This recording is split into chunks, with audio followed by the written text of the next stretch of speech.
Algunas escenas en este programa han sido recreadas.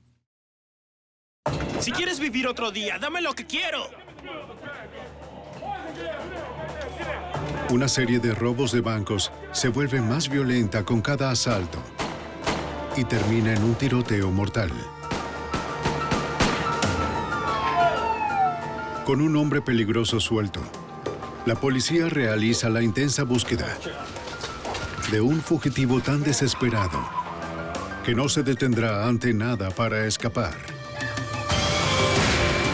La evidencia se acumula, no hay sospechosos evidentes. Asesino en serie fugitivo. Ted Kaczynski es arrestado.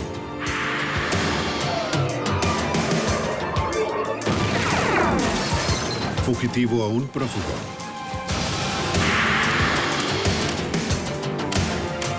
Los archivos del FBI. Dos ladrones armados atacan un banco en Seattle, llevándose más de $150,000. Pero antes de que pudieran escapar, la policía los enfrenta y la pareja se separa. Mientras las autoridades investigan, descubren que uno es un criminal a sueldo, con largo historial de violencia. Soy Jim Castro, exdirector del FBI en Nueva York. El sospechoso era inteligente y estaba desesperado. Los agentes lo persiguieron por el Caribe y el ciberespacio, decididos a ponerle fin a sus andanzas. Robo mortal.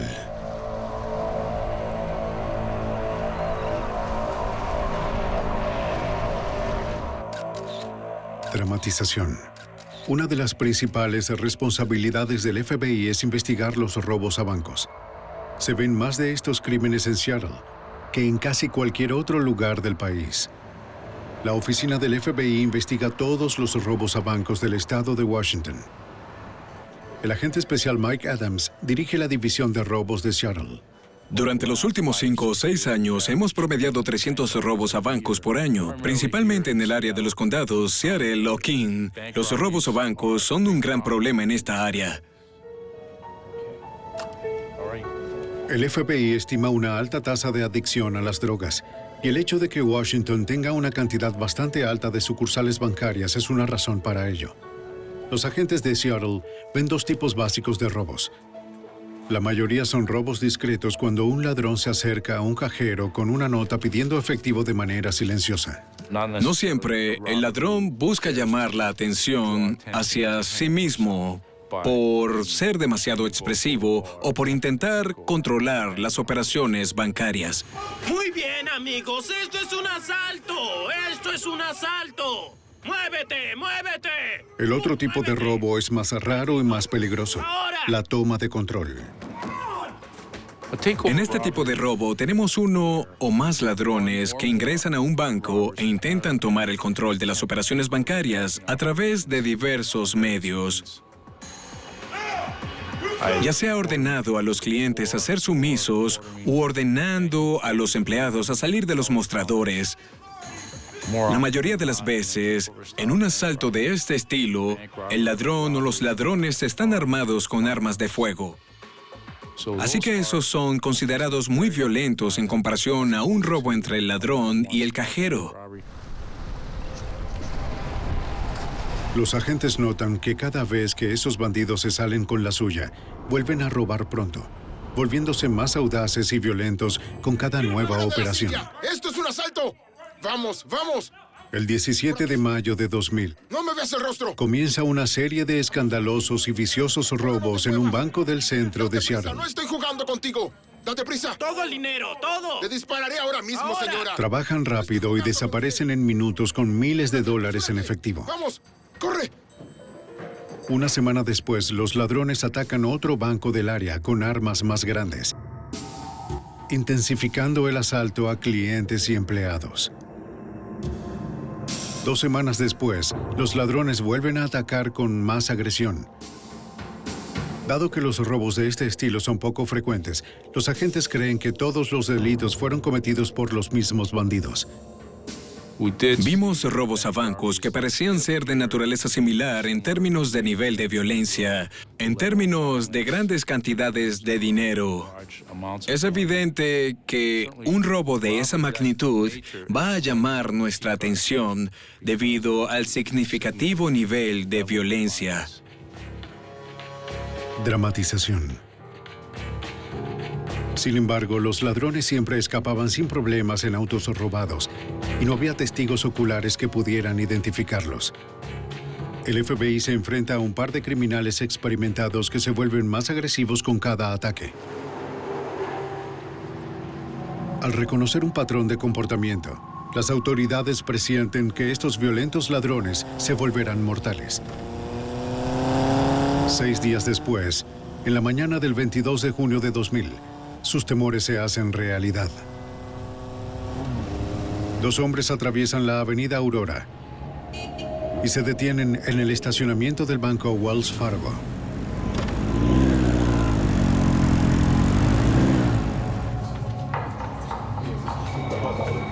La gente que está adentro no sabe lo que viene.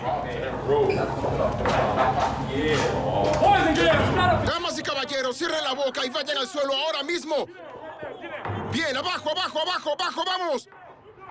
Los pistoleros acorralan a los clientes y empleados, Abajo, pero abajo. pierden a uno. Vamos. Vamos, abajo. Los ladrones están organizados. Vamos, apresúrate. Uno hace guardia y el otro busca un cajero que pueda acceder a la bóveda.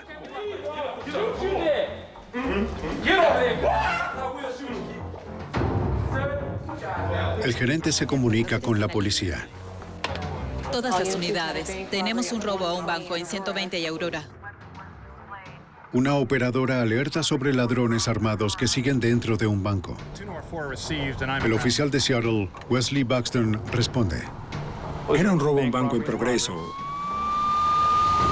Eso es una llamada bastante inusual. Por lo general recibimos alarmas bancarias en lugar de un robo bancario en curso. Buxton corre al banco. ¡Apresúrate! ¡Vamos! ¡Tómalo! ¡Ven! ¡Llénalo! ¡Date prisa! Dentro de la bóveda, el ladrón llena sus 2 mochilas con todo el dinero que entra. ¡Dame eso! La cajera sigue las órdenes esperando que el pistolero no la mate. ¡Dame eso!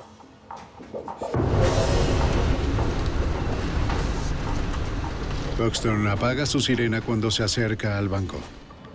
Yo fui el primero en la escena. Había una motocicleta frente al banco. Creo que estaba en la acera. La verdad, no se podía ver dentro del banco.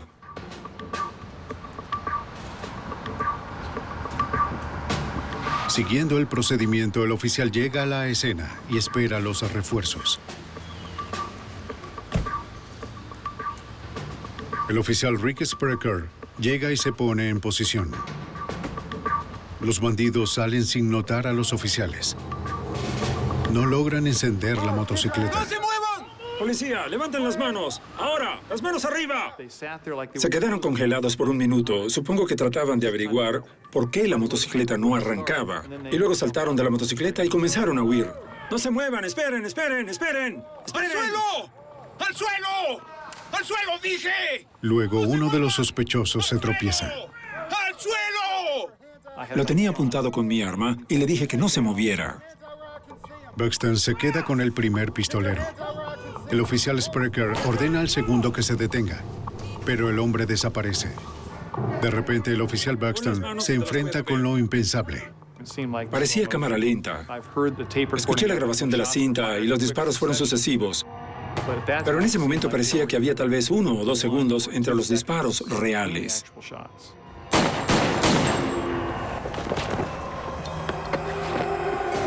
¡No te muevas! ¡Al piso! ¡Baja tu arma!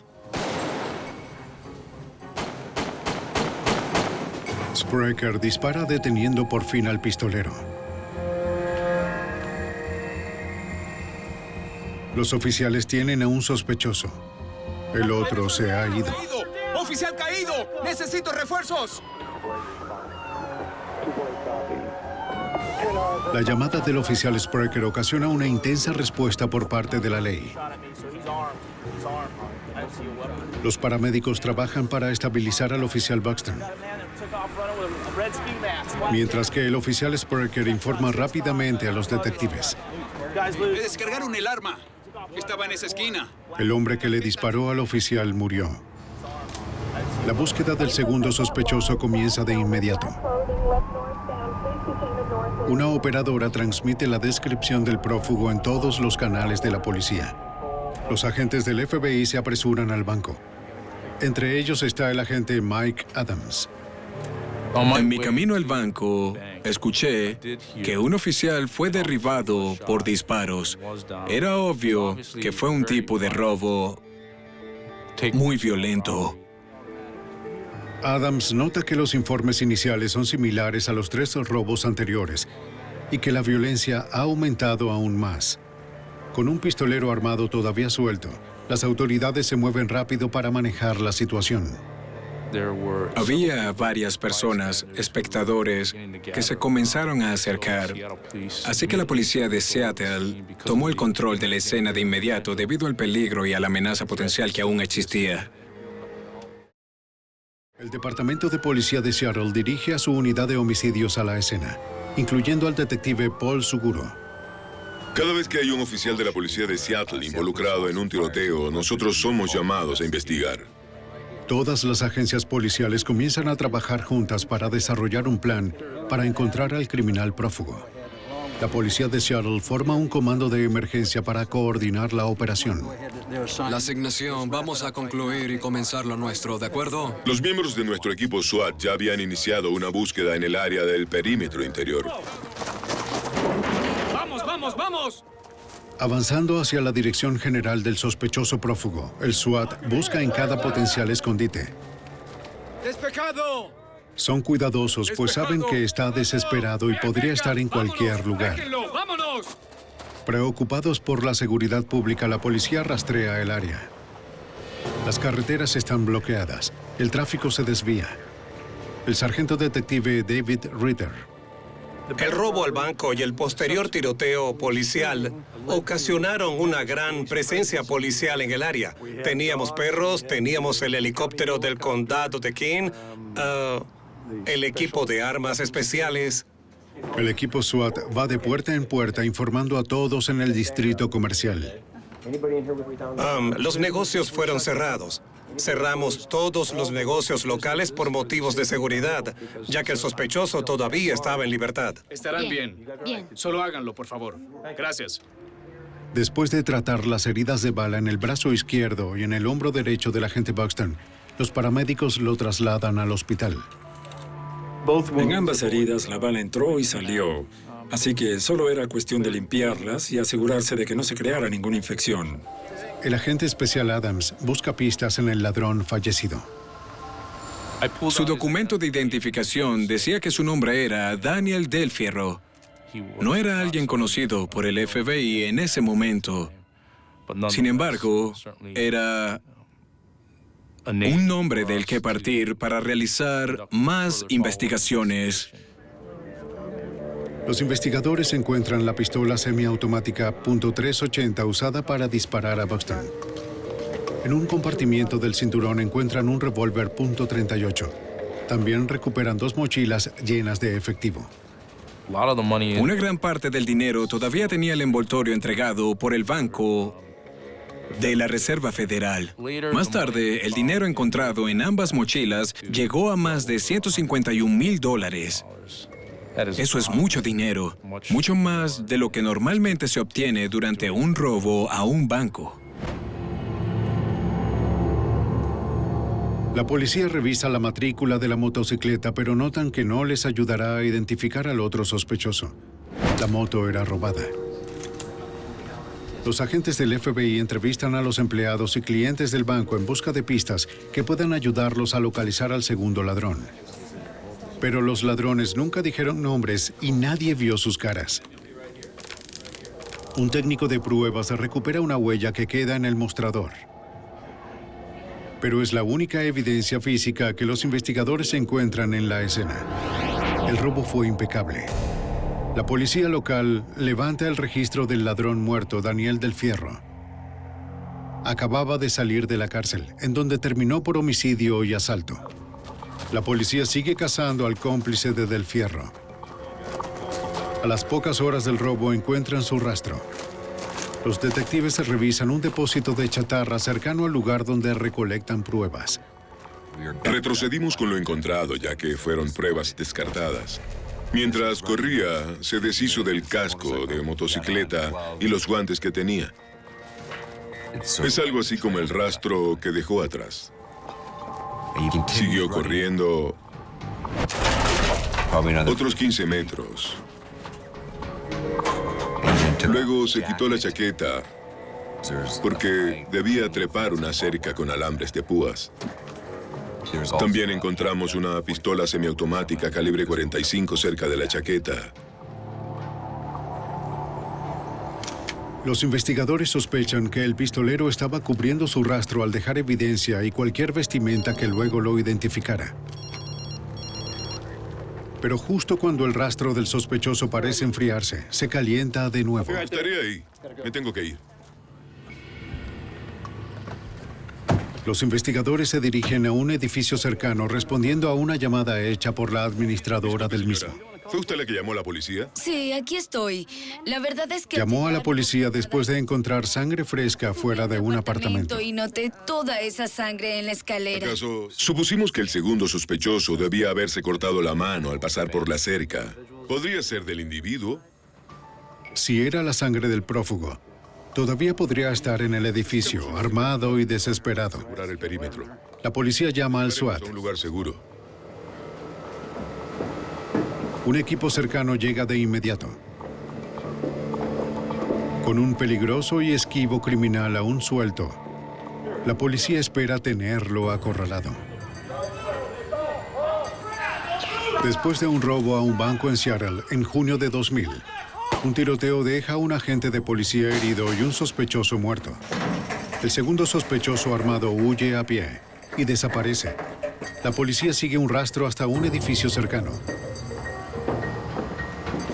Pensando que el pistolero podría estar escondido allí, un equipo SWAT verifica el lugar, cada pasillo y cada apartamento. ¡No hay nada! ¡Vamos!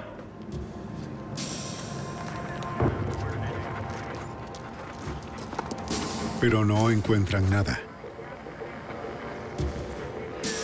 Una vez revisado el edificio, los investigadores recolectan una muestra de la sangre para analizarla. Las autoridades usan todos los recursos en la intensa persecución, según el sargento detective David Ritter. Debido a la gravedad del robo, todos los oficiales disponibles que pudimos encontrar participaron en la búsqueda del segundo sospechoso. Grabación real de las noticias. La policía es cautelosa, pues saben que alguien dispuesto a dispararle a un policía es mucho más peligroso que el delincuente promedio. Los agentes del FBI le preguntan a los residentes qué han visto y les advierten sobre el fugitivo. ¿Usted ha visto alguna Era obvio que el sospechoso era muy peligroso y la gente de las áreas cercanas tenía miedo.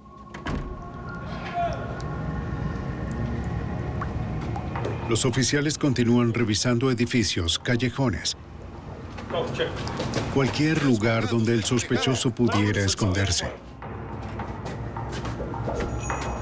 Les piden a todos los negocios de las 15 cuadras cercanas que cierren sus puertas. En poco tiempo, las autoridades cierran uno de los distritos de compras más concurridos de Seattle, lo que hace que todo se paralice. Los investigadores identificaron al ladrón asesinado en el tiroteo como Danny Del Fierro. Él es la mejor pista que tienen los investigadores para localizar al cómplice. Fiscal adjunto del condado de Keene, Steve Fogg. Conseguimos una orden inmediata para su residencia y su automóvil para tratar de encontrar lo que pudiéramos sobre él y también sobre su posible pareja en el crimen. En la casa de Del Fierro, los investigadores se encuentran con una mujer que había vivido con él. Ella dice que no sabe nada sobre el robo, pero les ayuda a compilar una lista de sus asociados. Tratando de resolver un crimen, necesito que entienda que tenemos... Luego los investigadores registran la casa de Del Fierro, pero no encuentran nada que pueda ayudarlos a identificar al prófugo. Los oficiales de la ciudad responden a una llamada de un hombre que afirma que fue víctima de un robo de auto. Trató de robar mi auto. Es justo al norte del edificio donde se encontró la sangre. Bueno, iba al trabajo, ya sabe. El conductor le explica que recién había salido de su urbanización. De repente vio a este tipo saltar delante de él, golpeó con las 2 manos el capó y lo obligó a detenerse. El tipo dijo, oye, tuve una pelea y necesito que me ayudes. ¿Me puedes llevar? Necesito tu auto, solo sal de ahí. El hombre se volvió más agresivo. Metió la mano en el auto, intentó agarrar las llaves y trató de robar el auto. Y cuando se dio cuenta de que no funcionaría, se volvió bastante violento en cuestión de segundos.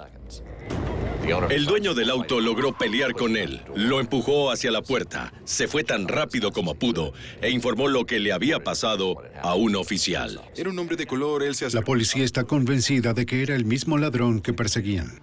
¿Qué pretendía? La víctima les da una descripción detallada de su agresor y la dirección en la que iba. Se dirigía hacia el norte, por lo que se movió la búsqueda en esa dirección. Obtuvimos la descripción de inmediato. Los medios de comunicación fueron útiles, transmitiendo todo, tan rápido como lo tuvimos. Durante 3 horas, los investigadores no encuentran ninguna señal hasta que un operador del 911 recibe una llamada. Un hombre informa que él y su esposa habían sido tomados como rehenes esa tarde. El intruso había huido, pero creen que era el ladrón de bancos de las noticias. El que asaltó el banco. Los investigadores se apresuran a una residencia al norte del intento de robo de auto. La pareja explica lo que sucedió. 3 horas antes, la mujer salió de su casa cuando vio un hombre en su camioneta. ¡Sal de mi auto! ¡Sal de mi auto! Estaba tranquilo y le dijo que había estado en una pelea y que necesitaba ayuda. Esto luce como... Ella no se lo creyó. Déjalo. En ese momento, la policía y los medios de comunicación daban vueltas alrededor del área y ella señaló los helicópteros y dijo, no, creo que en realidad te están buscando. Y de nuevo, su personalidad cambió de repente. La mujer no era alguien que aceptaría la situación sin más. Ella trató de defenderse. Él agarró un cuchillo, le hizo saber que era capaz de usarlo. ¡Auxilio! ¡Ay, Dios mío! ¡Suéltame! ¡No! ¡Ah! ¡Suéltame! Él le dijo que su propia supervivencia estaba en juego y que iba a hacer lo que necesitara hacer. ¿Dónde está la cinta? ¡Suéltame! Dime ahora mismo. ¿Dónde está la cinta? ¿Tienes una cuerda? ¡No te muevas! Mientras buscaba algo para atarla, su esposo llegó a casa. Cariño. Cariño. ¿Dónde estás? Hola. Estoy en casa. Cariño. ¿Qué Luego, pasa? el esposo trató de intervenir en nombre de su esposa y el prófugo lo golpeó. ¡Deja de moverte! ¡Deja de moverte! ¡Dame tus manos! ¡Dame las manos! En este punto, solo estaban haciendo lo que tenían que hacer para sobrevivir. Y entonces creo que sentían que si los dejaba amarrados, al menos no les dispararían ni nada por el estilo. ¡Oh, Dios! La pareja podía escuchar al agresor hacer llamadas desde su teléfono en otra habitación. Golpea la ventana, ¿sí? Luego, con calma, tomó una cerveza del refrigerador y comenzó a ver las historias de su propio robo en la televisión. Encontramos en el banco donde ocurrió el robo. Parecía paralizado por las imágenes de persecución. Alrededor de las 2:30, 3 horas después de que los ató, alguien llamó a la ventana y él salió corriendo por la puerta. Esa fue la última vez que lo vieron. Llama a la policía. Cuando la policía responde, está claro que el sospechoso ya se les ha escapado. Una vez que entrevistamos a las personas de la casa, fue bastante obvio que se había escapado. La búsqueda intensiva terminó cuando supimos que huyó de la escena y que había recibido ayuda de alguien más, probablemente un automóvil. Así que la búsqueda en el área fue detenida en ese momento. Los investigadores procesan toda la casa, recogiendo huellas dactilares y muestras de sangre. Esperan identificar a un criminal peligroso. Un hombre que haría cualquier cosa para escapar de la ley. Un ladrón de bancos armado huye tras un tiroteo mortal en el que la policía mata a su compañero. Durante su escape, el fugitivo asalta a una pareja. Luego los retiene como rehenes en su propia casa mientras espera a que un conductor lo ayude a escapar. El agente especial del FBI, Gary Shanlane, sabe que este fugitivo es especialmente peligroso. La naturaleza del ataque en sí, el robo al banco, fue muy violento. Pero al tratar de darse a la fuga, los criminales participaron en un tiroteo con un policía. Y también secuestraron ciudadanos inocentes. Así que los riesgos en este caso particular eran muy altos. El detective Paul Suguro comienza a interrogar a los vecinos del ladrón asesinado Danny Del Fierro. Buenos días. Un hombre le dice a Suguro que reconoció la motocicleta robada por los reportes sobre el robo en la televisión. Sí, señor. Vi la motocicleta que llevaba la grúa. Vio a Del Fierro con la motocicleta antes de que robara el banco. El hombre le dice a Suguro que vio la motocicleta en una grúa. Y este hombre vio a otro individuo dentro del camión con Del Fierro el día anterior. Suguro cree que el conductor de la grúa podría ser el otro ladrón.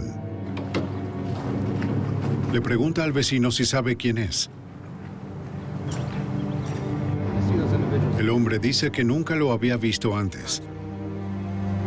Según el agente especial del FBI, Mike Adams, los dueños del banco robado intentaron ayudar.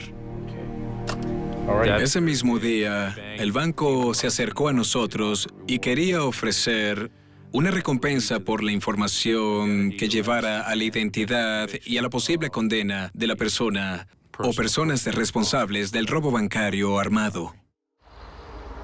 Los investigadores esperan que la recompensa haga que la gente esté más dispuesta a hablar.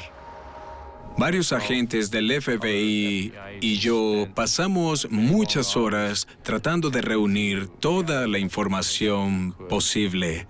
Los investigadores siguen todos los rastros posibles para obtener más información sobre los asociados de Del Fierro.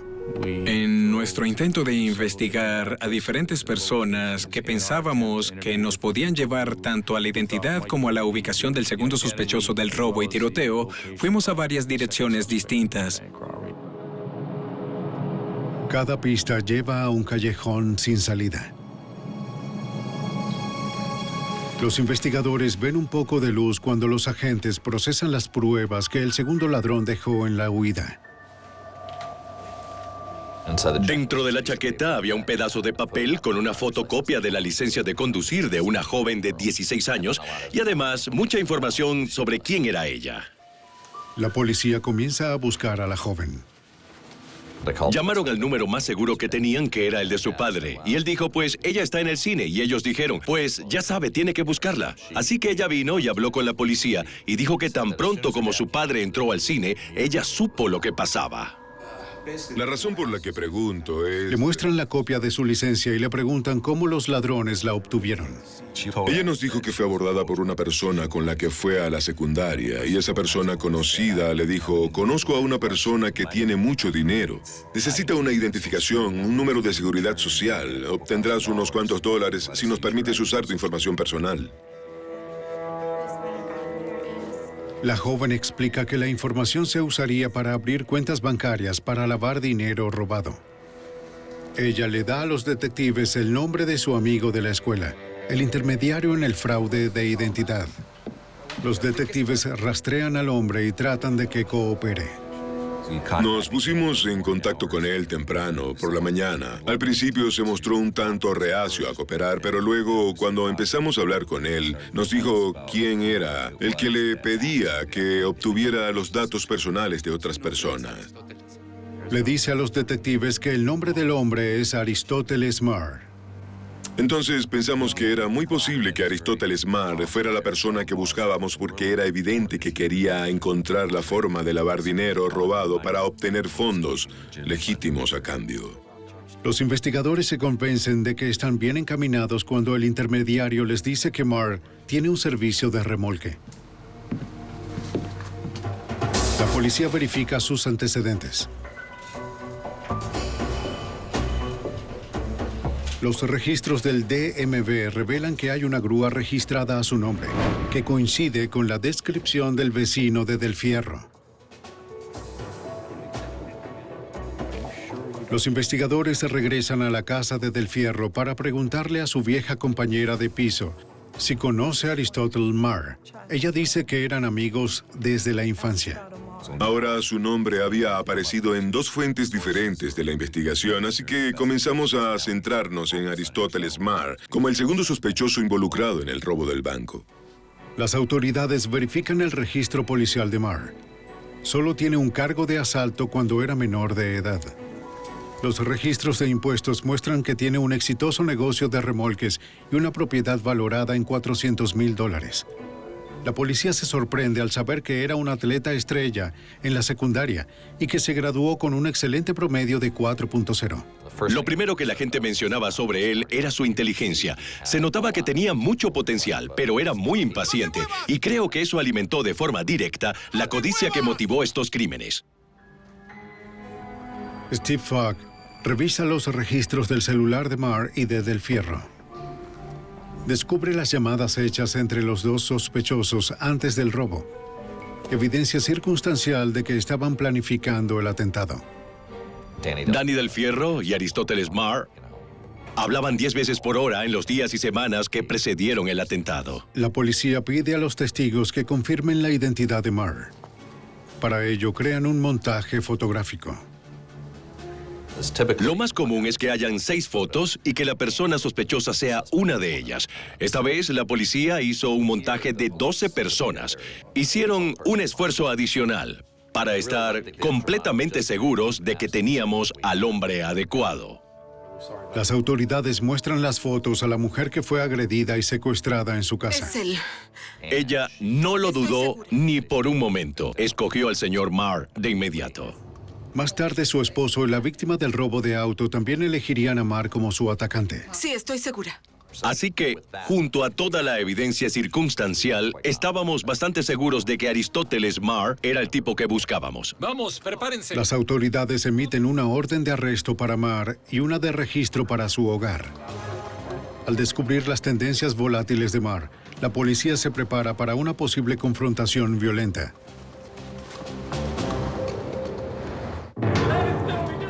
El 22 de junio de 2000, un par de presuntos ladrones seriales de bancos atacaron otro establecimiento de Seattle. En un tiroteo con la policía, un bandido muere y el otro escapa. El ladrón muerto es Daniel Del Fierro. Las autoridades creen que el fugitivo es Aristóteles Marr. Al temer una confrontación violenta, la policía se prepara para cumplir las órdenes de arresto y registro con la ayuda de una unidad táctica. Con el equipo están los detectives de homicidios Paul Suguro y David Ritter. ¡Vamos! Cuando fuimos a la residencia, teníamos miembros del equipo SWAT y varias unidades de la policía de Seattle para ayudarnos en el cometido. ¡Todos al suelo! ¡Todos al suelo! ¡Es el FBI! El equipo SWAT busca habitación por habitación. ¡Todos al suelo! ¡Todos al suelo! No encuentran rastro de Marr. ¡Despejado! ¡Despejado! Detective de homicidios Paul Suguro. Una vez asegurada la casa, la unidad de homicidios y yo entramos y comenzamos a registrarla. Buscan cualquier evidencia que pueda vincular a Marr con el robo o proporcionar una pista de su paradero. En un almacén oculto encuentran restos de un arsenal. Mira eso. Ahí está. Mira eso. Los detectives recuperan contenedores vacíos de varios tipos de pistolas. Aunque encuentran algunas armas, la mayoría no está en la casa. Había diferentes tipos de municiones para armas largas como escopetas y también para pistolas. Los detectives comienzan a mirar las balas más de cerca y descubren una evidencia importante.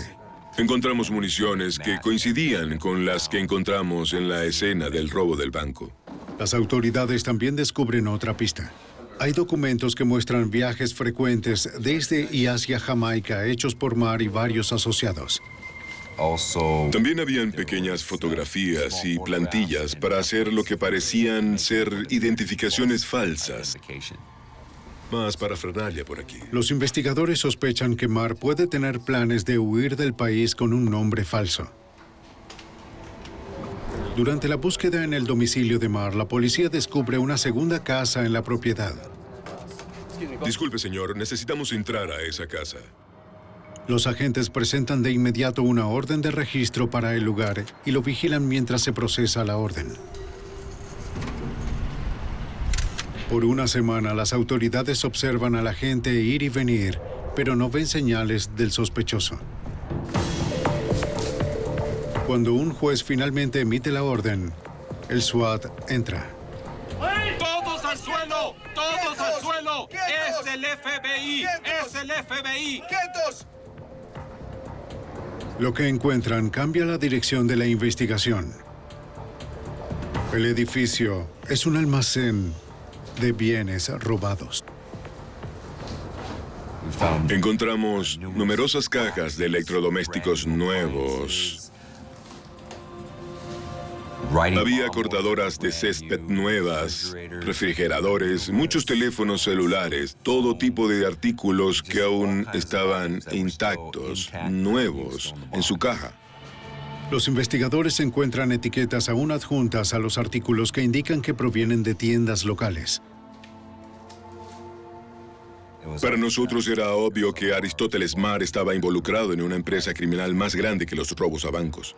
Los artículos eran grandes. Había electrodomésticos, había marcos de ventanas, cosas grandes, cosas que alguien no va y roba. Quiero decir, estos artículos grandes que demostraban que los ladrones debían tener medios sofisticados para obtenerlos. Era obvio que necesitábamos la ayuda de nuestra división de robos. Ellos coordinaron la recuperación de la propiedad. La división de robos trabaja con representantes de las tiendas locales para identificar más de $100,000 en bienes robados. Los representantes proporcionaron una gran furgoneta y todos los artículos que fueron identificados como robados fueron cargados en la parte trasera de la camioneta en movimiento y sacados de la propiedad. Los investigadores sospechan que Marr debió tener ayuda para obtener y vender esos artículos. Creemos que muchos de los bienes robados fueron enviados a Jamaica. Solo hubo algunos indicios, algunos recibos de envío, entre otros, que mostraban una gran cantidad de artículos que irían a Jamaica. Las autoridades intensifican la búsqueda del presunto líder del crimen, Aristóteles Marr. El grupo del FBI de Seattle toma la delantera. Agente especial Gary Shanley. Pues comenzamos con lo fundamental, contactando a su familia y asociados con la esperanza de encontrar una persona que pudiera darnos la información que nos permitiera capturarlo de manera segura y rápida. Pero ninguna persona entrevistada por los agentes sabía del paradero de Marr. En pocas semanas, la búsqueda de Marr comienza a pasar factura en el fugitivo. De forma inesperada, un grupo de simpatizantes de Marr, incluido su abogada, celebra una conferencia de prensa proclamando su inocencia. La policía lo ha acusado falsamente por su asociación con Daniel Del Fierro. Los agentes discuten con los abogados sobre los arreglos para que se rinda, pero obtienen un reclamo absurdo. Tratamos de que se entregara de manera segura, en un ambiente controlado, y dijeron que él, pues, tenía miedo de que fuera asesinado por la policía local. Marr sigue siendo un fugitivo. El FBI toma un nuevo enfoque.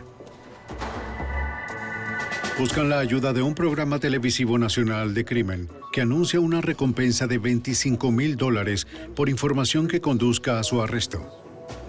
Llegan las llamadas. Una persona dice que ha estado en contacto con Marr a través de un sistema de mensajería instantánea en la web. Los agentes citan al proveedor de Internet para obtener los detalles y reciben las transcripciones de las conversaciones en línea. Al ver el contenido del diálogo en el sistema de mensajería instantánea, era lógico pensar que uno de los participantes era Aristóteles Marr. La compañía proporciona a los agentes la dirección que usó la computadora.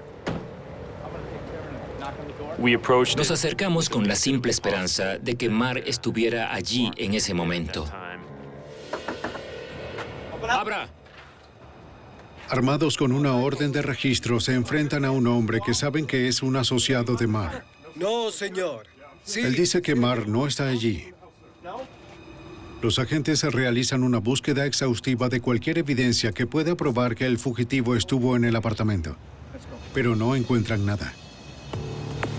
Los agentes confiscan la computadora en cuestión, pero determinan que es probable que Marr nunca haya usado la computadora, sino que el asociado se hacía pasar por él en la conversación. La última pista resultó ser un callejón sin salida. La verdad es que esa búsqueda no arrojó más información sobre el paradero de Aristóteles. El FBI continúa la vigilancia en las casas de los allegados, pero pronto se darán cuenta de que Marr nunca regresará. A diferencia de otros tipos de ladrones de bancos, Aristóteles Marr tenía sus medios financieros. Tenía bienes a su nombre, tenía un alquiler, y estoy seguro de que esos activos y esos medios lo ayudaron en su estatus de fugitivo. Un informante llama al FBI con una sugerencia que parece apoyar lo que los agentes ya temen. Una fuente confidencial indicó que había huido bajo un alias y que no solo había cruzado una línea estatal, sino que también había huido del país Jamaica. Si Marr huyó del país bajo otro nombre, sería imposible encontrarlo. El FBI ahora enfrenta el obstáculo más difícil en un caso que parece imposible de resolver. El FBI sigue buscando al sospechoso de robo de bancos Aristóteles Marr. Creen que huyó a Jamaica bajo un nombre falso. Según el agente especial Gary Shainline, el FBI no puede solo ir tras él. No tenemos ninguna autoridad policial en otros países. Así que apelamos a representantes del FBI y a los oficiales estadounidenses en Jamaica para contactar a las autoridades jamaiquinas y les proporcionamos toda la información que obtuvimos aquí en la investigación, como nombres, puntos de contacto y posibles lugares que eran dignos de investigar en Jamaica en la búsqueda de Marr. Investigar el paradero de Marr en Jamaica es difícil. Está bien relacionado en la isla y tiene mucho dinero para poder desaparecer. Estábamos seguros de que gracias a esos recursos era capaz de mantener un perfil bajo y de tener diferentes lugares a donde ir y ocultarse. Los informantes reportan avistamientos ocasionales del fugitivo, pero él elude la captura.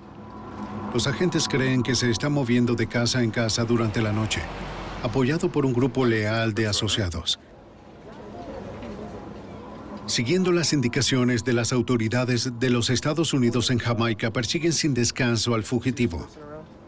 Se contactan con todos los conocidos de Aristóteles Marr.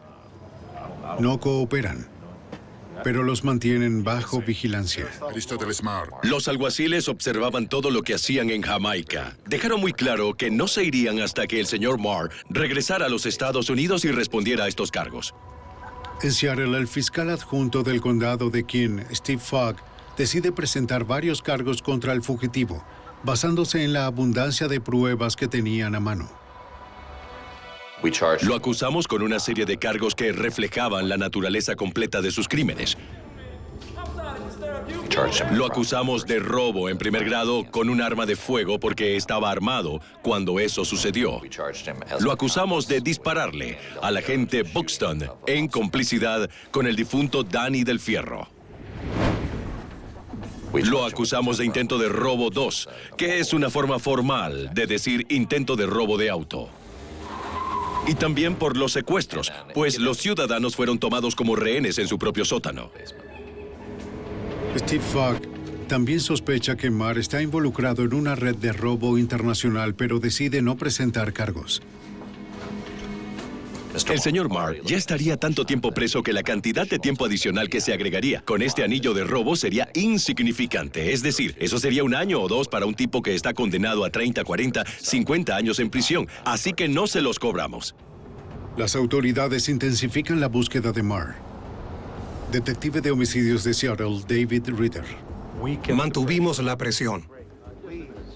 Sintieron nuestra presencia. Hicieron varias quejas de que los estábamos acosando, pero no lo estábamos. Estábamos realizando una investigación de un crimen muy violento y queríamos resolverlo. Lo queríamos bajo custodia. Creo que la situación creció demasiado para él. Ya no se estaba divirtiendo mucho, que digamos. Después de 7 meses, la presión da sus frutos. El 7 de febrero de 2001, Aristóteles Marr impresiona a la policía al entrar a la cárcel del condado de King con su abogada. Aristóteles Marr, ven al mostrador y pon tus manos donde pueda ver. El detective de la policía de Seattle, Paul Suguro, persiguió a Marr desde el principio. Sí, abajo en el mostrador. Aristóteles Marr se acaba de entregar. Me sorprendió que Aristóteles Marr se entregara.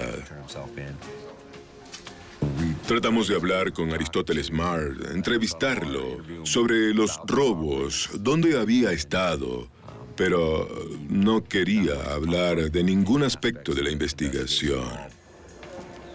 Las autoridades creen que ha regresado para quitarle la presión a sus asociados y porque está seguro de que los cargos no lo incriminarían.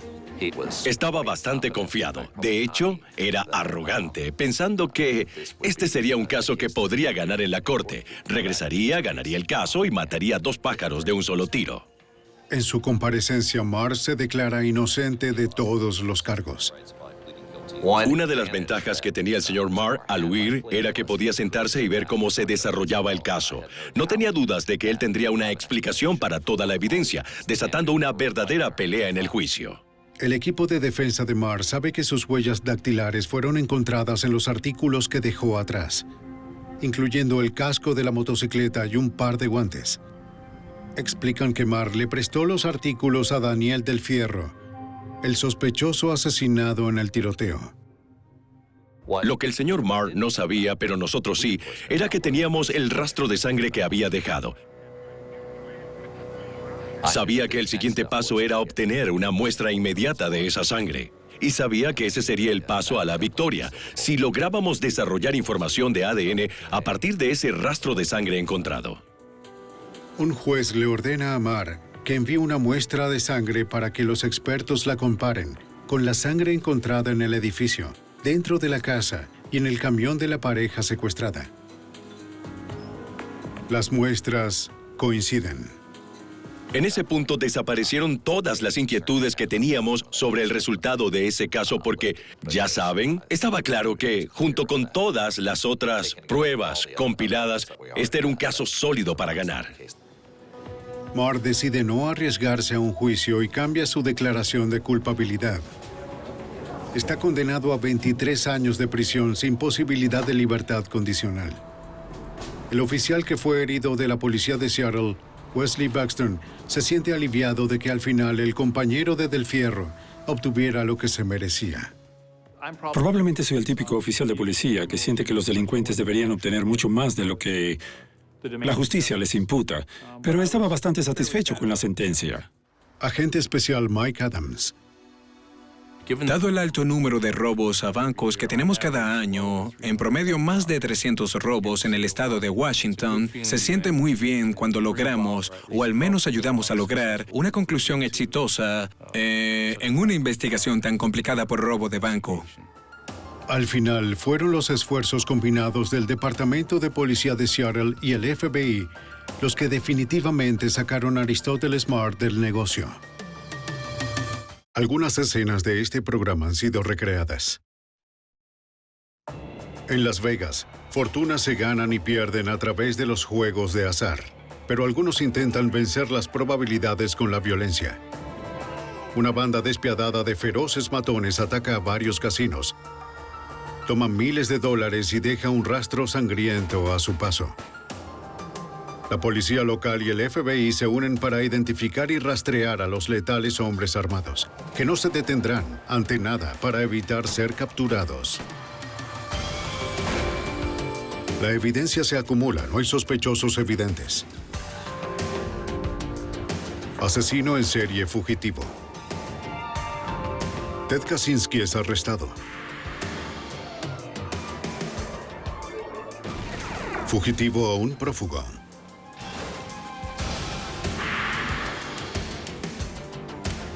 Los archivos del FBI. Esta es la clase de historias de las que están hechas las películas de Hollywood, robos temerarios a los casinos de Las Vegas. Pero esta no es una película. Soy Jim Kallstrom, exdirector del FBI en Nueva York. Es una banda de criminales con mentes maestras que portan armas automáticas sin ningún temor a usarlas. En cada nuevo asalto se volvían más audaces y letales, hasta que el FBI intervino y puso fin a esta destrucción violenta. Apuesta peligrosa. Las Vegas, Nevada, 20 de septiembre de 1998. Ya falta poco para el mediodía en el Hotel Casino MGM Grand.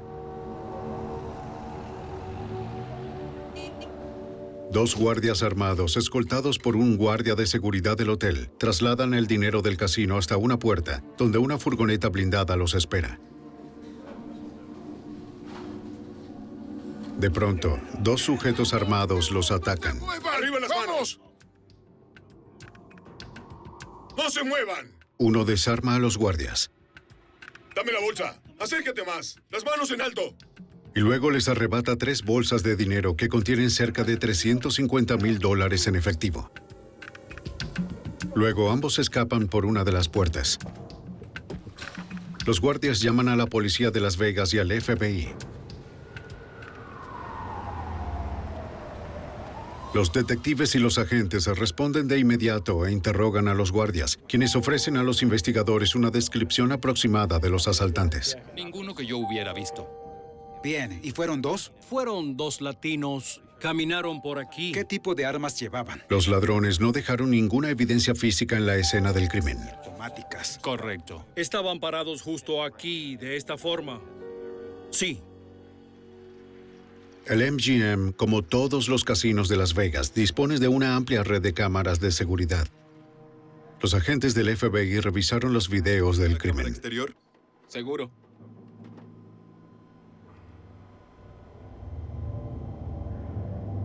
El agente especial Henry Slump observó la forma en que el líder de los asaltantes sostenía sus armas, lo cual indicaba que se trataba de un sujeto muy peligroso. Ver a un sujeto cometer un crimen con un arma en cada mano no es nada usual. Es un raro incidente y creo que refleja lo violentos que estos sujetos eran capaces de ser. Tenemos a un pistolero a 2 manos. ¿Puede colocar el video de la cámara exterior? Sí. Observa esto con cuidado. Se fueron directo por la acera. Los agentes también revisaron las imágenes registradas por las cámaras exteriores del hotel, que mostraron cómo los asaltantes habían huido hacia el otro lado de la calle, hasta un hotel cercano. Los investigadores fueron al Hotel San Remo y revisaron los videos de vigilancia de sus cámaras exteriores. Vieron cómo los asaltantes se subían a una camioneta pick-up conducida por un tercer sujeto. Deténla allí, deténla. Pero el video no ofreció una pista confiable, según Castel Nishimoto, agente especial del FBI. La calidad de la cinta no permitió distinguir con nitidez el número de la matrícula. Obtuvimos solo una vista parcial de los números, pero en realidad no pudimos verlos completos. Alcanzamos justo a leer los 3 primeros números, sin poder precisar cuáles letras del alfabeto venían después.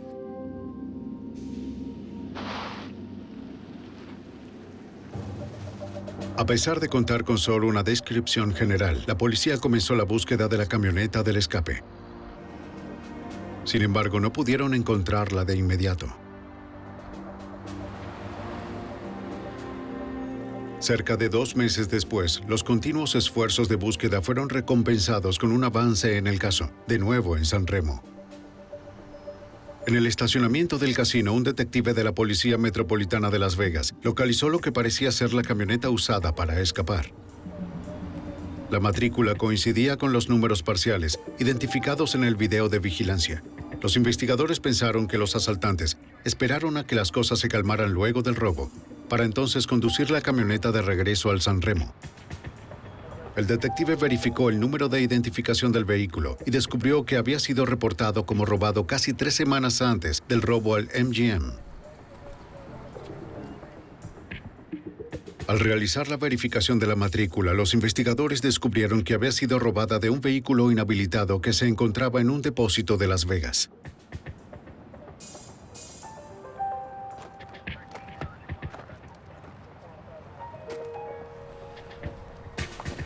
¿Puedo ayudarlo? Sí, señor. Soy el detective Fleetwood y estoy investigando algo. El gerente del sitio le dijo al detective de la Policía Metropolitana de Las Vegas que no sabía nada sobre el robo. Le sugirió que hablara con el vigilante, quien vivía en el depósito, José Vigoa. Es aquel de allá. El gerente señaló a Vigoa en la distancia. El detective le pidió al gerente que le diera a Vigoa su número telefónico para que lo Le contactara. daré su mensaje. Sí. Pero Vigoa nunca lo llamó. Pasaron varios meses y las pistas para la investigación se agotaron. Pero el 28 de junio de 1999, en el casino Desert Inn, 9 meses después del robo al MGM en el Desert Inn Casino, una furgoneta blindada realizaba sus rondas de recolección de efectivo. ¡Quieto ahí! Cuando 2 sujetos armados confrontaron a los guardias. El guardia que estaba dentro de la camioneta resultó herido en el brazo. Su compañero responde a los disparos y lo hieren 3 veces en una pierna. Debido a su entrenamiento, los guardias sabían cómo apuntar al pecho. Las balas impactan en los asaltantes, pero los disparos no logran detenerlos. Tal vez usaron chalecos antibalas. ¡Salgamos de aquí! ¡Vamos! El guardia en el suelo se las arregla para ponerse a salvo dentro de la furgoneta blindada. ¡Vamos, vamos! ¡Rápido! El conductor del vehículo toma hacia un hospital cercano. Ambos guardias sobreviven al tiroteo. En cuestión de minutos, tanto la policía de Las Vegas como el FBI llegan al Desert Inn. ¿Puede decirnos si hay algo en particular que recuerde? Una empleada del casino informa a los investigadores que vio a uno de los asaltantes huir de la escena del crimen en un vehículo utilitario color claro, así que la policía emitió una alerta. Voy a dejarle mi tarjeta. El agente especial Richard Beasley inspeccionó la escena del crimen. Mi primera impresión fue que se trataba de un intento muy audaz de robar una camioneta blindada. Estos sujetos no tenían ningún temor de hacer uso de todo el poder de las armas que llevaban consigo. Había un número de casquillos de metal en un área y mucho más en la otra zona donde los guardias de la furgoneta blindada habían disparado sus rondas. Los agentes pensaron que los asaltantes que ejecutaron este ataque no eran los mismos que asaltaron al MGM. Su modus operandi era distinto. Según la experiencia de los investigadores, los criminales rara vez cambian la manera de actuar que les ha funcionado en el pasado. Agente especial Brett Shields.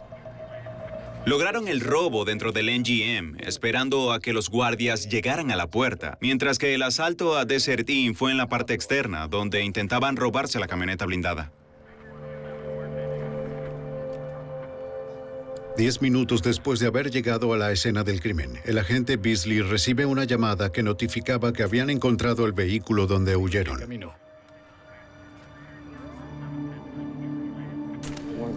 Uno de los oficiales uniformados que patrullaba la zona en la búsqueda del vehículo lo encontró en el estacionamiento de un pequeño motel. Revisamos el interior y pudimos ver varios casquillos en el piso y uno de calibre 45 en un compartimiento de la puerta.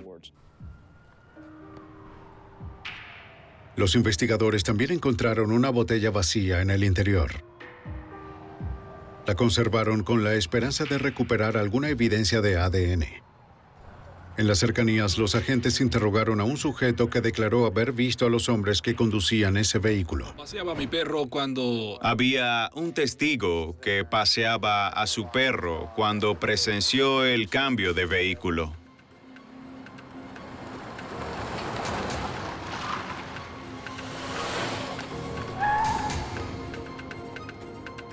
Tenemos que irnos. Uno de los asaltantes se subió a la parte trasera de una camioneta pick-up, donde lanzó una bolsa. Pudo escuchar un ruido fuerte que pensamos que provenía de las armas. Los otros dos saltaron a la parte delantera de la camioneta.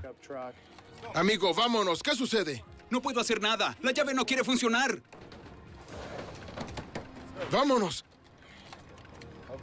Tenían, de hecho, dificultades para encender el vehículo. El testigo vio cómo los asaltantes manipulaban desesperados la barra de la dirección de la camioneta. ¿Qué quieres decir con que no funciona? Entonces, sácala. Pon la tercera llave, haz algo ya. No sabía si lo hacían en serio, si ensayaban encenderlo sin la llave o qué. ¡Hazlo! Al fin, pudieron poner en marcha la pick-up y los sujetos se fueron.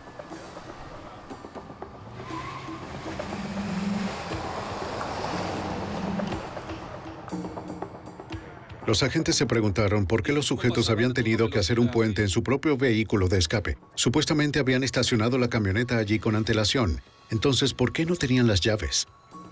A nosotros nos pareció extraño. No podíamos entender por qué eso había sucedido.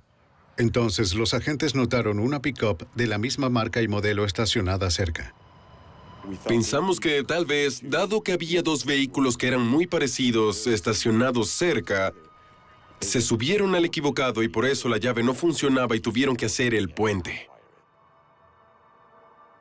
El agente Slump y yo nos dirigimos a la parte trasera de esta segunda camioneta y descubrimos que la matrícula había sido colocada con bandas de goma encima de otra matrícula.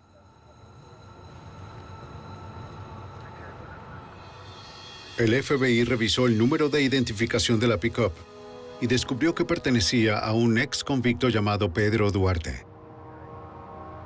El investigador de la escena del crimen encontró huellas dactilares en la superficie de la matrícula.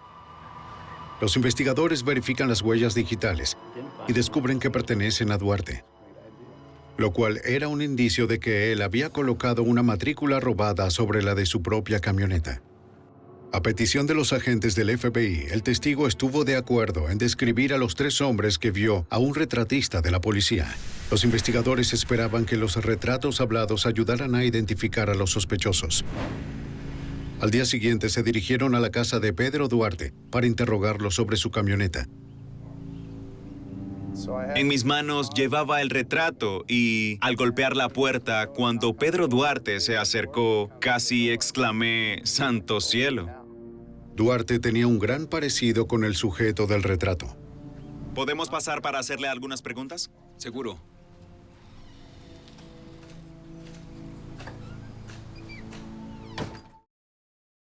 ¿Cuándo cree usted? Al interrogarlo sobre su camioneta, Duarte insistió en que se la habían robado. Los registros policiales indicaban que de hecho la había reportado como robada, pero fue unas horas después del intento de robo al Desert Inn.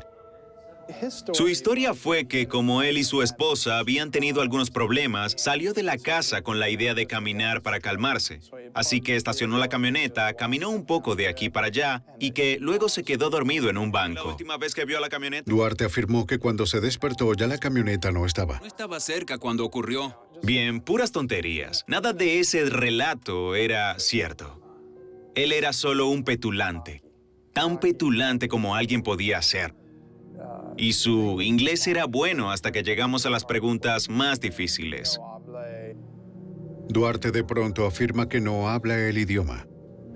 No lo hablo bien. Aun cuando la sargento de la Metropolitana se comunicaba en español con Duarte, él insistió que no entendía. Fue un interrogatorio muy frustrante. Es mejor que usted. Los investigadores estaban convencidos de que Duarte estaba involucrado, pero el mayor obstáculo era el de no poder contar con evidencia directa en su contra.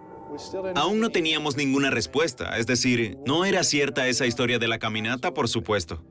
Podía haber realizado robos a joyerías, arrebatos de cartera o cualquier otra cosa para luego ocultar su vehículo y que esto fuera solo una coincidencia. Sin dudas. No sé ni siquiera de lo que me habla, señor. Así que no nos sentimos con la suficiente confianza como para arrestarlo en el momento y el interrogatorio no nos llevó a ninguna parte. Con la esperanza de poder obtener una identificación positiva de Duarte, el agente Shields le mostró una serie de fotografías al único testigo que había visto los rostros de los asaltantes del Desert Inn. Cielos. Yo no puedo decir que sea él. Y nuestro testigo no pudo identificar al sujeto de la serie de fotos. Así que intentamos otros medios para identificar a sus socios o el rastro del dinero. Esto implicaba que debíamos ir tras Duarte en ese momento.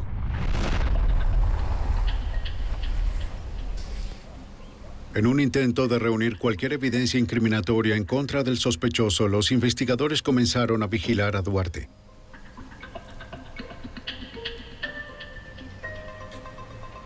Pero al cabo de algunas semanas, no llegaron a nada.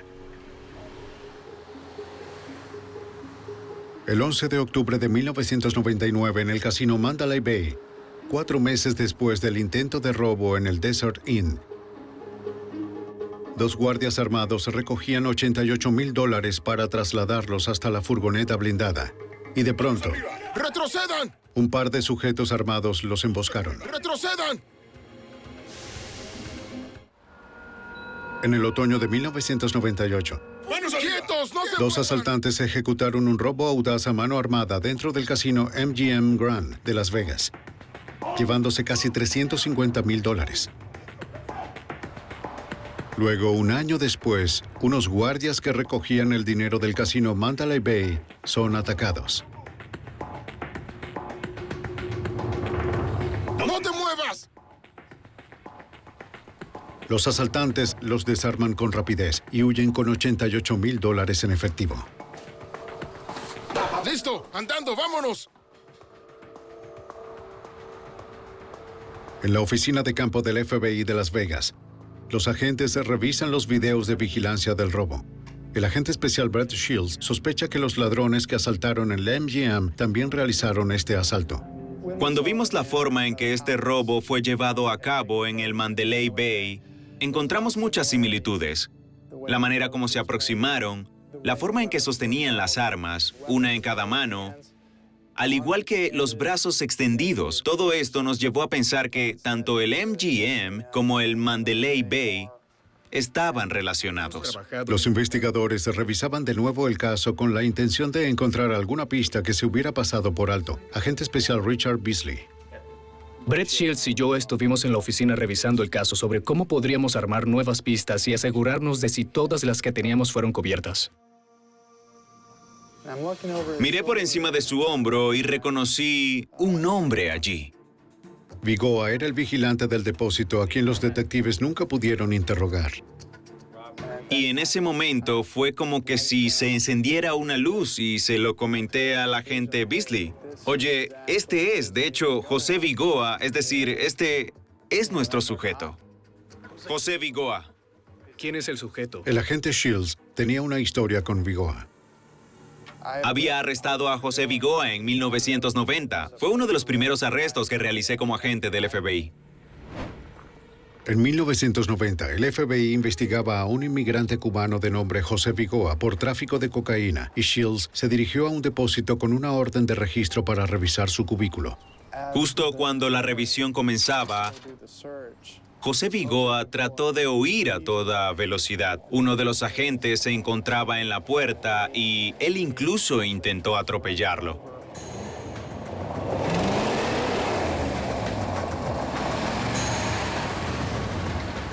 Así era su personalidad. Es del tipo de persona que en realidad era. No iba a dejarse capturar por la policía sin pelear. No tenía ningún respeto por la vida de nadie, solo por la propia.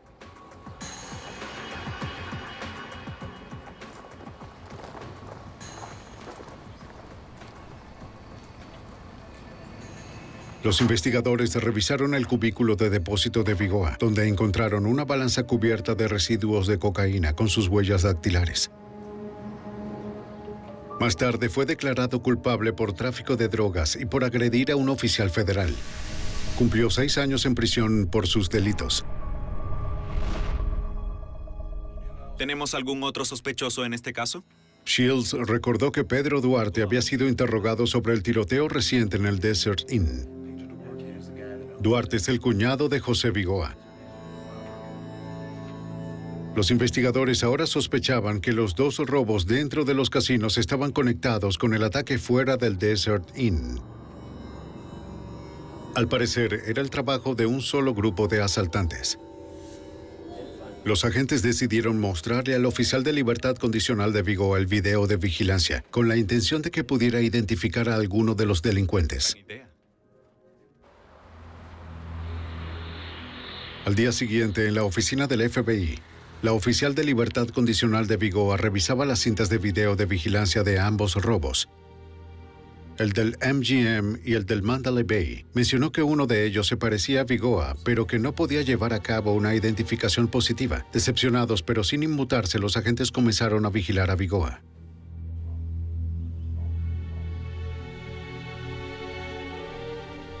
Según la oficial de libertad condicional, Vigoa ganaba solo $10,000 al año y vivía en una caseta en el depósito donde trabajaba.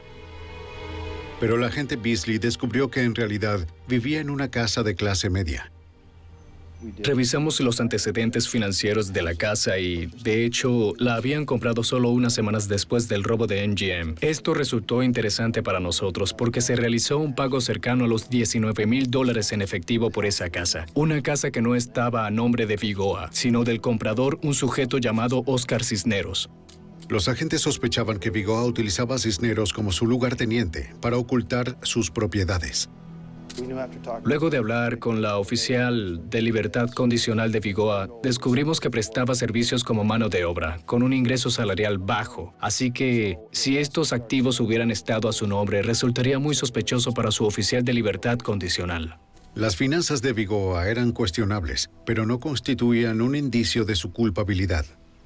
No teníamos ningún testigo ocular que lo hubiera identificado con los asaltos, y solo porque alguien gastara una considerable cantidad de dinero no quería decir que estuviera involucrado en un robo. Vigoa había sido un traficante de drogas convicto. No sabíamos si había vuelto al negocio, lo cual explicaría su gran disponibilidad de efectivo.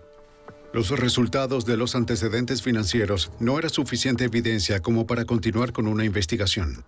Aún no teníamos una causa probable como para emitir una orden que nos permitiera revisar la casa de Vigoa, de sus propiedades o sus vehículos. No habíamos llegado allí. Incluso si hubiéramos contado con el mínimo necesario para obtener la orden, quizás aún no estábamos listos para ejecutarla. Queríamos algo más de forma que pudiéramos llevar a cabo el arresto y lograr su condena, no solo una orden de registro para revisar su casa.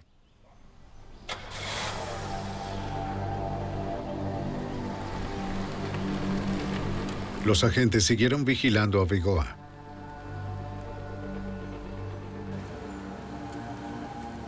Cinco meses después, el 3 de marzo del 2000, en el suburbio vecino de Henderson, la policía local y el FBI respondieron al llamado sobre un asalto a una furgoneta blindada frente a la tienda por departamento Ross Dress for Less. 2 guardias habían muerto.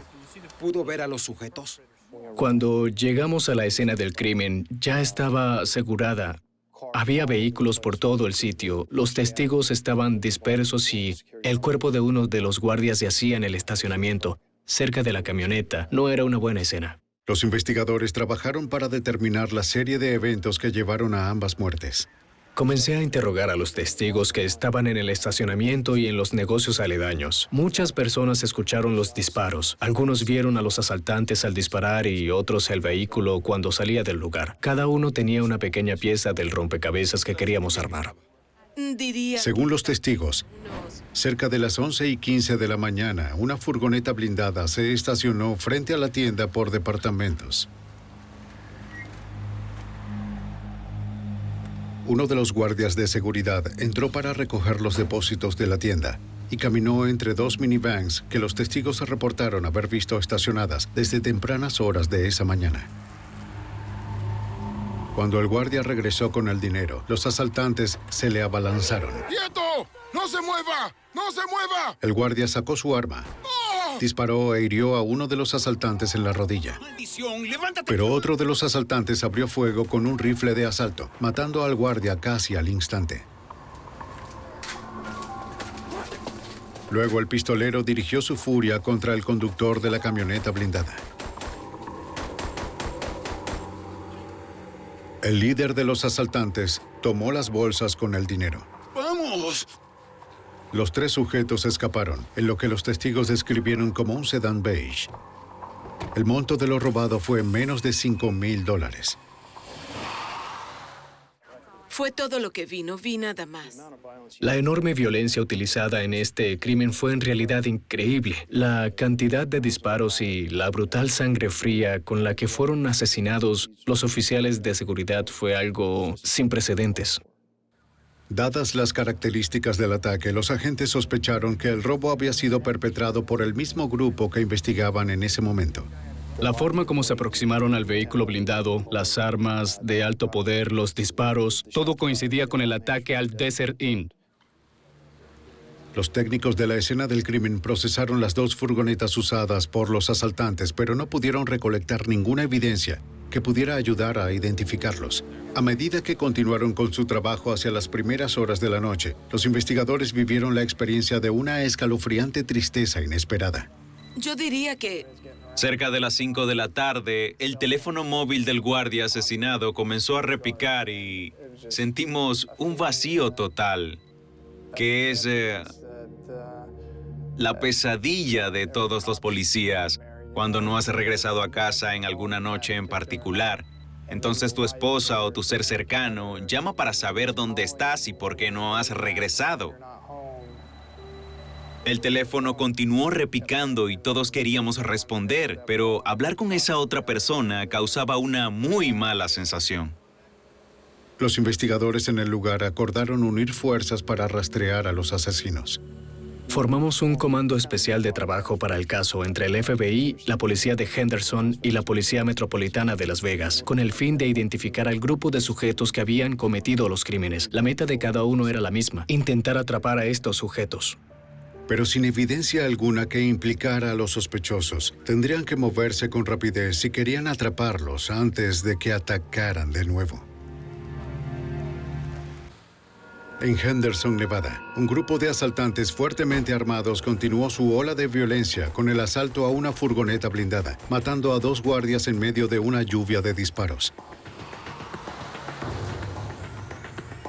Unas horas después del asalto, la policía localizó el auto donde los delincuentes escaparon, abandonado en un estacionamiento. El agente especial Henry Slump lo investigó. Cuando llegamos, pudimos ver que había sangre en el asiento del conductor del vehículo. Los testigos del robo reportaron que uno de los asaltantes había sido herido. Un técnico de escena del crimen tomó muestras de la sangre, pues podrían ser de mucho valor como evidencia de ADN. Los agentes verificaron las matrículas del auto y de las camionetas abandonadas por los asesinos en el lugar del robo. Descubrieron que todas habían sido robadas de un local de autos de alquiler. El Comando Especial de Trabajo no había podido identificar a los sospechosos del robo, pero asumían que estaban relacionados con una serie de robos similares sucedidos en los últimos 18 meses. Esos crímenes habían estado vinculados, de forma circunstancial, a los ex convictos José Vigoa y Pedro Duarte, el cuñado de este. Casquillos en ambos casos. Pero sin la suficiente evidencia que relacionara a la pareja, la investigación podría estancarse. El 3 de junio del 2000, 3 meses después de los asesinatos del Rojas, empleados del Hotel Casino Bellagio contaban el dinero de las taquillas principales del lugar, un poco después de las 6 de la mañana. ¡Esto es un asalto! ¡Quietos todos! ¡Muévanse hacia allá! ¡Hacia allá! ¡Quietos! ¡Al piso! ¡Hacia allá! ¡Muévanse! Los asaltantes llevaron a los asustados empleados a un rincón y tomaron todo el dinero de los cajones. ¡No se muevan! Luego huyeron con más de $144,000 en efectivo. Pero los criminales no habían terminado. Ellos querían más. ¡Esto es un asalto! ¡Quieta! Se dirigieron a otra taquilla de cambio cercana. ¡Por favor! Pero en esta ocasión los ladrones permitieron que la cajera se fuera. Robaron $10,000 más. Un guardia de seguridad del casino se da cuenta de la huida de la cajera a través de las cámaras de vigilancia y hace un acercamiento para ver con mayor claridad. Atención, estoy en la sala de seguridad. El guardia alerta a la seguridad externa mientras observa cómo los asaltantes huyen del edificio por una de las salidas de emergencia. Ahí están. Los ladrones se subieron a la camioneta de escape y salieron con más de $150,000. No se dieron cuenta de que guardias del Bellagio iban tras ellos en un vehículo sin identificación y habían alertado a la policía. Sin embargo, una vez que se dan cuenta de que los persiguen, reaccionan con violencia. Una de las balas impacta en un neumático de la camioneta de seguridad, poniendo fin a la persecución.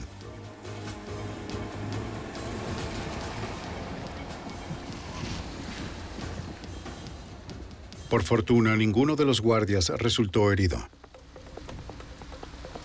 E informan a la policía la marca, el modelo y la matrícula del vehículo. Sí, llámalos. A medida que el agente especial del FBI, Brett Shields, escuchaba los detalles del ataque y la fuga violenta de los asaltantes, más se convencía de su conexión con los sospechosos. Esto demostraba la mentalidad de estos sujetos, de que no iban a dejarse capturar. Como fuera, iban a disparar, iban a huir, iban a hacer todo lo posible por escapar. En la oficina de seguridad del Bellagio, los agentes solicitan a la oficial de libertad condicional de Vigoa que revise el video de vigilancia del crimen, con la esperanza de que hiciera una identificación positiva. Le mostramos el video y ella dijo, sí, ese es José Vigoa cometiendo el robo. ¿Está segura? Este era el avance que los agentes necesitaban para capturar a Vigoa. Obtienen la orden de arresto, pero estaban preocupados porque este asesino despiadado no iba a dejarse someter sin pelear.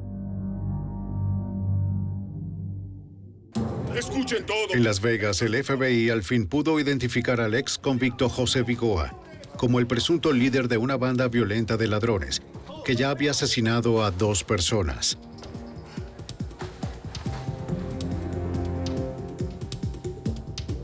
Los agentes obtienen la orden de arresto de Vigoa y se trasladan para su captura.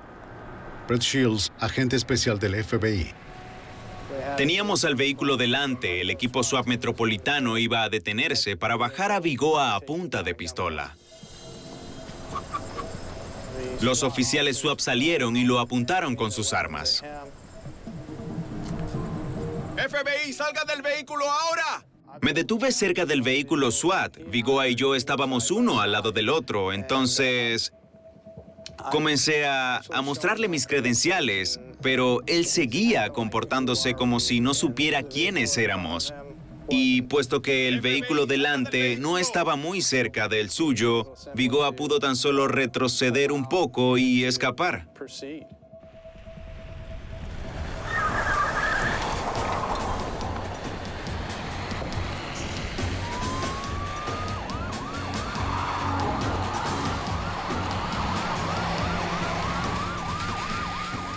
La persecución es en extremo peligrosa y sobrepasa los 160 kilómetros por hora.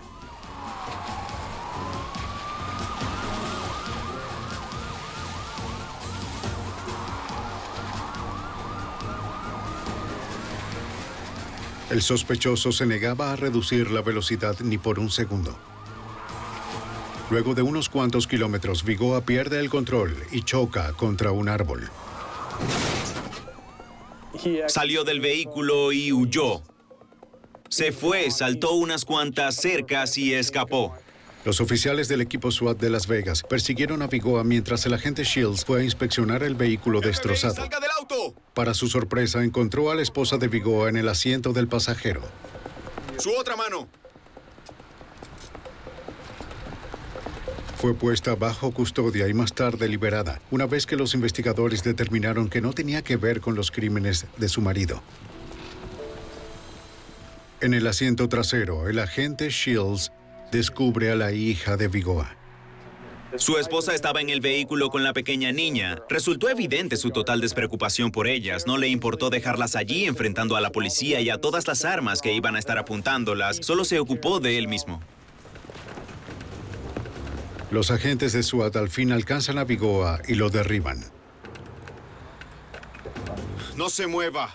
Llegué justo cuando lo levantaban del piso. Gritaba con mucha arrogancia. No pueden conmigo, soy intocable. Es mejor que cooperes. Entonces le respondí, pues sí pudimos atraparte, y agregué algo así como, todo termina aquí y no volverás a ver la luz del día de nuevo. ¡No tienen nada! ¡No tienen nada! Para asegurar su condena, los agentes necesitaban más pruebas.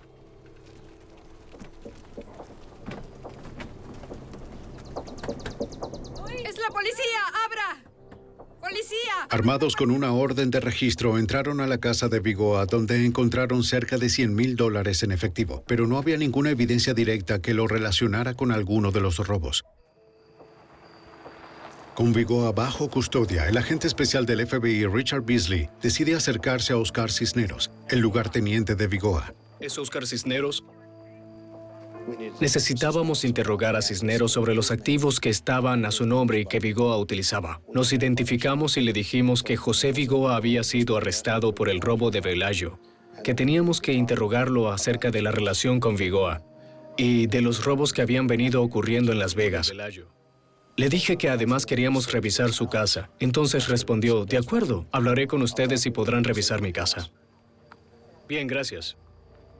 Así que, justo en el capó de mi auto, firmo el consentimiento de la orden que nos permitiría revisar su casa. Muy bien, adelante, pueden pasar. Los investigadores revisaban la casa mientras el agente Beasley y un detective de Henderson interrogaban a Cisneros. Bien, ahora que estamos aquí, queremos preguntarle sobre esta casa. ¿Quién es el dueño? Oiga, lo conozco. Hablamos con Cisneros sobre su relación con Vigoa, sobre los activos de Cisneros, que estaban a favor de Vigoa y la procedencia del dinero que permitía la compra de esos activos. Cisneros dijo que solo le había hecho un favor a un amigo, que no era su dinero. Quería ayudar a su amigo. Le preguntamos si había tenido algún contacto con Vigoa en las últimas semanas y respondió que sí. Vigoa me trajo aquí algo de dinero hace unos días. No estaba al tanto de dónde venía el dinero, ni tampoco del monto. Fue una especie de retribución por ser un buen amigo. Solo traté de ayudar. Lo entiendo. El agente Beasley lo presiona, pero Cisneros afirma que no sabe nada sobre ningún crimen. Estaba muy calmado, sereno. Afirmaba que no sabía nada al respecto, que solo intentaba trabajar para pagar sus cuentas, mantener a su familia y que solo quería vivir una vida normal. En su habitación, los investigadores encontraron una caja llena de dinero. Era sospechoso, pero no incriminatorio. Billetes de 100, 50, 5 y $10. Voy a revisar por aquí.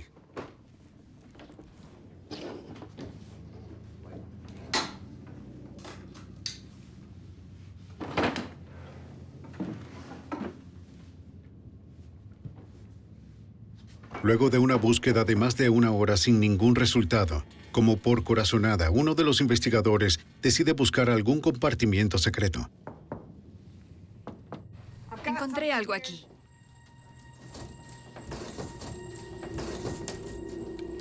Y descubre las evidencias más incriminatorias. Municiones y chalecos antibalas. Entonces, mi dinero... Disculpe. El agente Beasley habla con los investigadores. Me dijeron, Rich, lo encontramos. Encontramos un compartimiento secreto en su armario y allí al parecer se encuentra justo todo lo que hemos estado buscando. Los agentes necesitaban saber si los objetos encontrados en el armario se habían usado en los robos. Así que regresé de inmediato donde estaba sentado Cisneros y le dije, Oscar, lo encontramos. Encontramos un compartimiento. ¿Qué es lo que íbamos a hallar ahí? Suspiró, bajó la mirada y agregó. Todo. Las armas, todo. Entonces, en ese instante, supe que él iba a jugar un papel más importante de lo que en un momento pensé que podría. El agente también le preguntó sobre la cicatriz en su rodilla. Entonces, dime, también vi su rodilla derecha y noté que tenía puntos de sutura. Me dispararon. ¿Te dispararon? ¿Dónde? En Ross. Estábamos sorprendidos. Habíamos identificado a uno de los hombres que había sido herido en Ross. Ya estábamos encaminados a resolver los homicidios. De acuerdo. ¿De cuánto tiempo hablamos? Comenzó a preguntarnos cuál sería su sentencia y cuánto tiempo estaría en prisión. Fuimos muy honestos con él. Le dijimos que no podíamos responderle con exactitud lo que estaba preguntando, pero podría ser que enfrentara la pena de muerte debido a los asesinatos con agravante de robo. Continuó preguntándonos sobre las posibles sanciones. Podría ser incluso la pena de muerte. Puedo decirte esto de la mejor forma, pero tú tendrás que ayudarnos en todo esto. Está bien, escuche.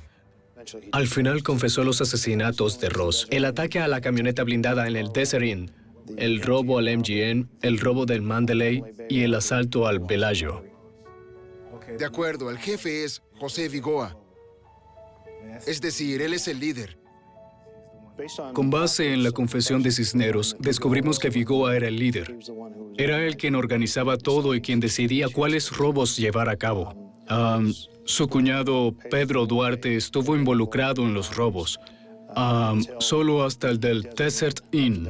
A partir de allí se incorporó otro sujeto, Luis Suárez, quien también estuvo presente en los asesinatos del Ross. Creo que al final Cisneros confesó porque en realidad se había arrepentido de lo sucedido. No tanto de los robos, sino de los asesinatos de los guardias. Mientras Cisneros confesaba, los investigadores procesaban la evidencia de su habitación. Analizaban a fondo cada pieza, las catalogaban asegurándose de que nada afectara la evidencia de las huellas dactilares o del ADN.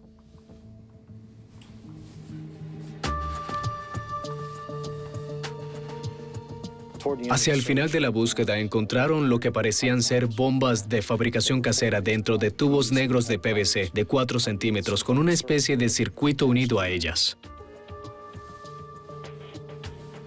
Debemos preguntarle algo. Los investigadores confrontan a Cisneros sobre las bombas para comprobar si eran reales. Y Cisneros respondió, no en realidad. Pero de hecho sabíamos que no podíamos confiar en sus palabras. Le dije, voy a preguntar de nuevo, ¿qué son estas cosas? Y respondió, solo estábamos jugando, en realidad no tienen nada de qué preocuparse. Pero en el momento, por la poca precisión de sus respuestas, decidimos proceder con la evacuación de la casa y la de los vecinos cercanos. Los agentes recolectaron la evidencia, abandonaron la casa y dejaron las bombas en el lugar. Llamamos al escuadrón de explosivos que llegó para revisar los artefactos, pero no pudieron hacerle radiografías debido a que los tubos de PVC eran negros, en vista de lo cual tomaron la decisión de explotarlos allí mismo en la habitación. En base a la declaración de Cisneros, los investigadores arrestaron a Pedro Duarte por haber sido el conductor en la fuga del Desert Inn. Manos arriba, Pedro Duarte. Está bajo arresto.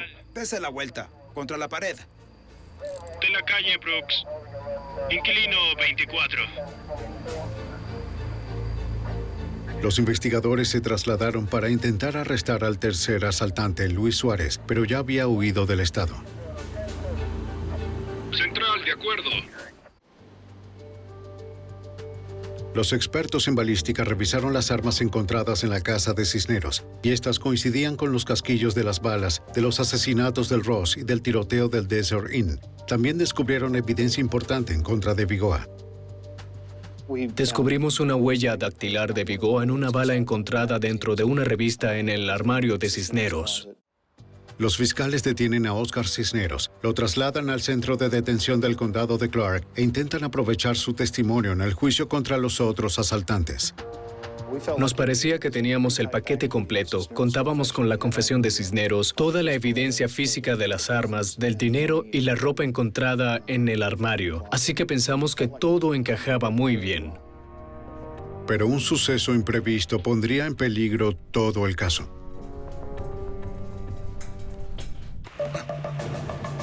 ¡Al suelo! En Las Vegas, los investigadores arrestaron a 3 sujetos relacionados con un grupo de robo violento conformado por José Vigoa, el líder, ¡Soy el hombre! Pedro Duarte, su cuñado, y Oscar Cisneros, quien había confesado todo a los agentes federales, además de haber involucrado a un cuarto sujeto, Luis Suárez. Pero el 7 de octubre del 2000, el caso se debilita cuando Cisneros se ahorca en su celda. El agente especial Richard Beasley. Después descubrimos por los oficiales que investigaban el suicidio en el centro de detención que Vigoa le había estado enviando mensajes a Cisneros para que hiciera, según él, lo correcto.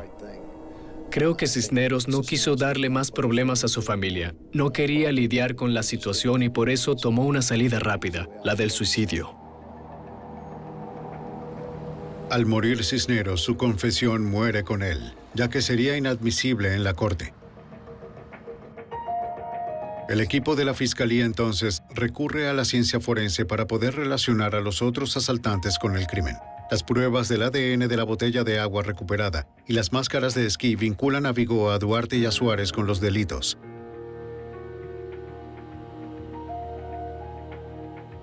La prueba de la sangre recuperada pertenecía al ahora fallecido Cisneros. Mientras los fiscales se preparaban para el juicio, los agentes rastrean a Luis Suárez, el asaltante que faltaba, quien voló desde Las Vegas a Florida para ocultarse.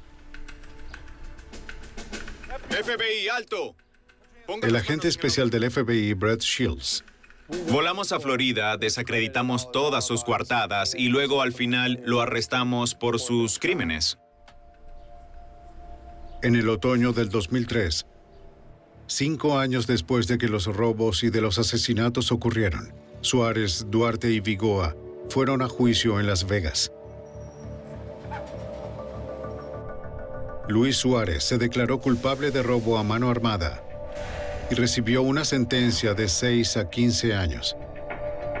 Pedro Duarte se arriesgó y fue a juicio y lo declararon culpable de 2 cargos por intento de asesinato, entre otros. Recibió una condena de 16 a 70 años. Para evitar la pena de muerte, José Vigoa se declaró culpable de 2 cargos de asesinato en primer grado, además de otros 44 cargos adicionales.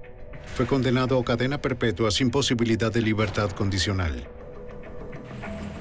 Se necesitaron los esfuerzos combinados de 3 organismos de las fuerzas del orden para llevar a esta pandilla viciosa de asaltantes ante la justicia. Este caso fue resuelto no solo gracias al FBI, sino por la cooperación entre el FBI, la policía de Henderson y la Policía Metropolitana de Las Vegas. Fue una gran sensación la de haber podido concluir un caso así. Lamentablemente, hubo muchas víctimas, no solo los guardias asesinados, sino sus familias y las personas que se encontraban dentro de los casinos. También la gente traumatizada al ver estos ataques a las camionetas blindadas y casinos. De hecho, hubo muchas personas afectadas y haber podido atrapar a estos sujetos brinda una muy buena sensación. Y la próxima vez que alguien amenace la seguridad de los ciudadanos de Las Vegas, la policía local junto al FBI estarán allí para detenerlos.